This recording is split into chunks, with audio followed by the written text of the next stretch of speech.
بسم اللہ الرحمن الرحیم۔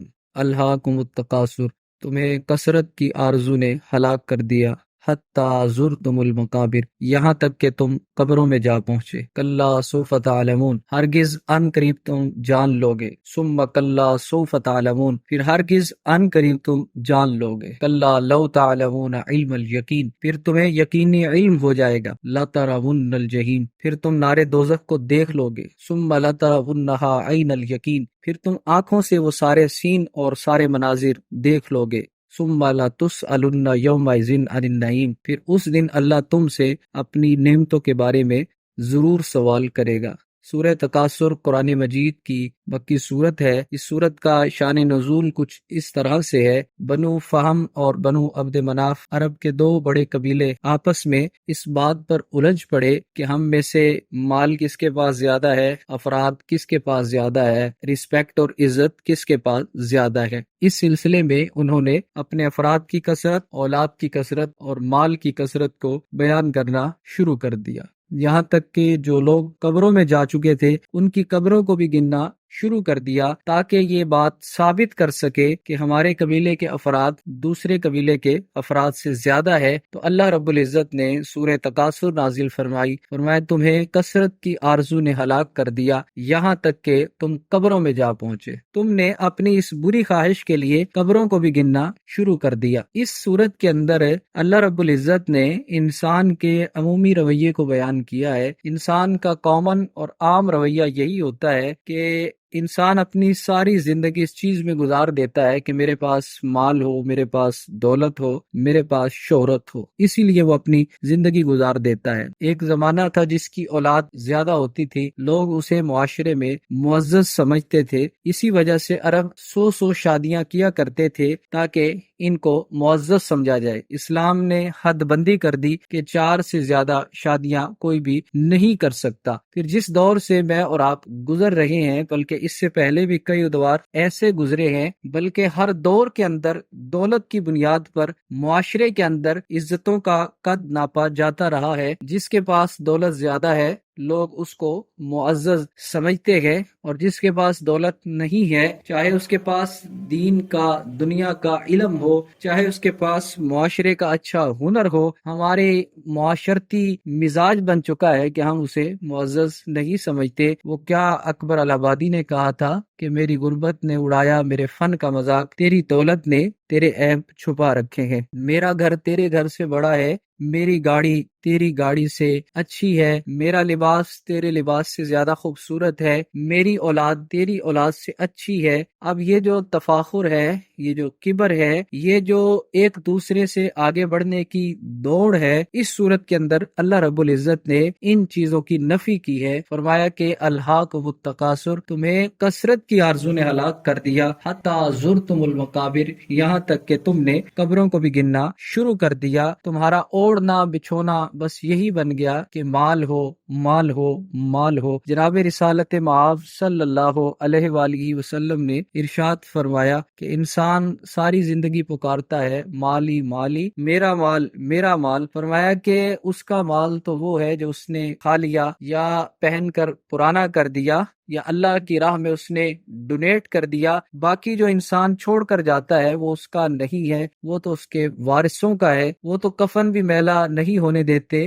پہلے ہی اس سے بانٹ لیتے ہیں، بلکہ وہ تو گھر سے چارپائی بھی نہیں دیتے، کہتے ہیں کہ وہ مسجد سے لے آؤ۔ اب انسان کو اس صورت کو پڑھتے ہوئے سوچنا چاہیے کہ ہم جن کے لیے حلال و حرام کی تمیز کیے بغیر کماتے ہیں، جس اولاد کے لیے ہم صبح و شام ایک کر دیتے ہیں، وہ اولاد تو ہماری قبر پر قرآن پڑھنے کے لیے بھی تیار نہیں ہوتی۔ وہ بھی مدارس سے بچے لائے جاتے ہیں اور ان سے قرآن پڑھایا جاتا ہے۔ میاں محمد بخش آپ کیا فرماتے ہیں کہ جاندی واری ڈرونا بنیا ہاتھ نہ لوندے ڈر دے، جاندی واری ڈرونا بنیا ہاتھ نہ لوندے ڈر دے، جنہ لئی تو پاپ کمائے اج کتھے نے تیرے کر دے۔ تو کوئی بھی صاحب ایمان جو ہے وہ اس بات کو سمجھ سکتا ہے کہ مرنے کے بعد ہمارے وہی وارث کہ جن کی خاطر ہم نے حلال و حرام کی تمیز کیے بغیر کمایا ہوتا ہے، وہ ہماری کتنی خاطر تواضع کرتے ہیں۔ تو اس صورت میں یہ نہیں کہا گیا کہ مال نہ کماؤ، اور یہ بات ذہن میں رکھ لیں کہ مجھے اور آپ کو رزق جو ہے کاروبار کی وجہ سے نہیں ملتا، ہمارا رازق اللہ ہے۔ جب بچہ ماں کے پیٹ میں 120 دن کا ہوتا ہے، اللہ اس کا رزق اسی دن لکھ دیتا ہے۔ تو جو رزق لکھا گیا ہے وہ مجھے اور آپ کو مل کر رہے گا۔ کیوں نہ ہم اپنے اصل مقصد کی طرف آئیں کہ میرے اور آپ کی زندگی کا مقصد کیا ہے۔ فرمایا وما خلقت الجن والانس الا لیعبدون، ہم نے جن و انس کو صرف اپنی عبادت کے لیے پیدا کیا۔ تو میں نے اور آپ نے یہاں اللہ کی عبادت کرنی تھی، اللہ کا قرب حاصل کرنا تھا۔ اگر وہ نہیں کیا تو کچھ بھی نہیں کیا۔ امام ترمذی نے ایک حدیث لکھی ہے کہ قبر روزانہ انسان کو پکارتی ہے، انا بیت الوحدہ انا بیت الغربہ، میں تنہائی کا گھر ہوں، میں وحدت کا گھر ہوں، میں کیڑے اور مکوڑوں کا گھر ہوں۔ اب انسان غافل جو ہے وہ زمین کے پیٹ پر چل رہا ہوتا ہے، حالانکہ قبر اسے پکار رہی ہے، اسے بلا رہی ہے۔ عبد القادر جیلانی رحمۃ اللہ تعالی علیہ فرماتے ہیں کہ بہت سارے لوگ ان کے کفن بازار میں آ چکے ہوتے ہیں، لیکن وہ اپنی موت سے غافل ہوتے ہیں۔ تو اللہ رب العزت نے غافلین کے لیے ارشاد فرمایا کہ تمہیں کثرت کی آرزو نے ہلاک کر دیا، یہاں تک کہ تم قبروں میں جا پہنچے۔ کلا سوف تعلمون، ہرگز ان قریب تم جان لوگے۔ ثم کلا سوف تعلمون، پھر ہرگز ان قریب تم جان لوگے۔ کلا لو تعلمون علم الیقین، پھر تمہیں یقینی علم ہو جائے گا۔ امام راضی ان تینوں آیات کی تفسیر میں لکھتے ہیں کہ نزع کے عالم میں انسان کے سامنے سارے مناظر ہوتے ہیں، بچپن سے لے کر جوانی تک، جوانی سے لے کر ادھیڑ پن تک، اور ادھیڑ پن سے لے کر بڑھاپے تک۔ لیکن انسان اس نتیجے پر پہنچ چکا ہوتا ہے کہ میں نے ساری زندگی دوسروں کو ٹھیک کرتے ہوئے گزار دی، لیکن میں اپنی اصلاح نہیں کر پایا، میں اعمال کا توشہ اپنی آخرت کے لیے جمع نہیں کر پایا۔ تو یہ علم الیقین ہے جو اسے پتہ چل جاتا ہے کہ میں نے اپنی آخرت کے لیے کوئی عمل نہیں کیا۔ آگے فرمایا لا ترون الجحیم، پھر یہ برزخ کا جو معاملہ ہے، اس کے بعد قیامت کے دن جو ہے، جو ہولناکیوں کے مراحل ہیں، وہ انسان اپنی آنکھوں سے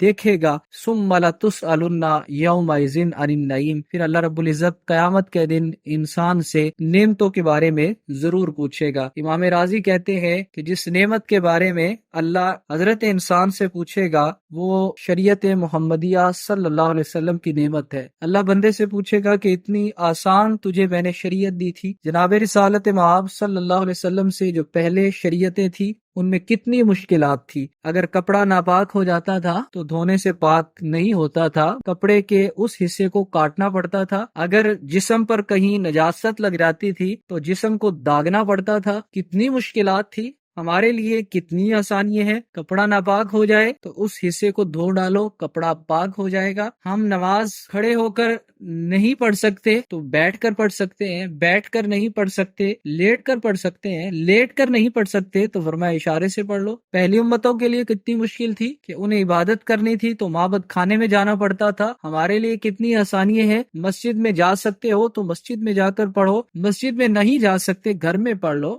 گھر میں نہیں تو دکان میں پڑھ لو، دکان میں نہیں تو ڈیرے پر پڑھ لو، پہاڑ کی چوٹی پر ہو تو پہاڑ پر نماز پڑھ لو۔ تو ہمارے لیے کتنی آسانی ہے۔ فرمایا وضو کر سکتے ہو تو وضو کرو، اگر نہیں کر سکتے تو تیمم کر لو۔ امام باقر کہتے ہیں کہ جس نعمت کے بارے میں اللہ قیامت کے دن پوچھے گا وہ رسول اللہ صلی اللہ علیہ وسلم کی نعمت ہے کہ میں نے تمہیں کتنی عظمتوں والا رسول دیا، کیا تم نے اس کے احکامات پر عمل کیا، اس کی اطاعت کی، اسوہ رسول کو اپنی زندگی کا عملی نمونہ بنایا۔ امام راضی کہتے ہیں کہ جس نعمت کے بارے میں پوچھا جائے گا وہ قرآن کی نعمت ہے۔ اللہ رب العزت بندے سے قرآن کے متعلق سوال کرے گا کہ میں نے اتنی عظمت والی کتاب دی، تو نے اس پر کہاں تک عمل کیا؟ کیا صرف تعویذ گنڈوں کے لیے قرآن کو استعمال کیا، یا کچہری میں قسم اٹھانے کے لیے قرآن رکھا، یا بیٹی کو رخصت کرتے وقت سر پر رسمن قرآن رکھا، یا اصالہ ثواب کے لیے قرآن پڑھا؟ تو یہ ساری برکتیں تو قرآن کے دامن سے ہیں، لیکن قرآن کے نزول کا اصل مقصد یہ نہیں ہے۔ قرآن کے نزول کا اصل مقصد یہ ہے کہ ہم زندگی میں اس کو پڑھیں اور آنے والی زندگی میں اس کو عملی نمونہ بنائیں اور اس کے احکامات کو اپنے اوپر لاگو کریں۔ تو یہ وہ نعمتیں ہیں جن کے بارے میں قیامت کے دن سوال ہوگا۔ اللہ رب العزت ہمیں سورہ تکاثر کے معانی اور مفاہیم سمجھنے کی توفیق عطا فرمائے۔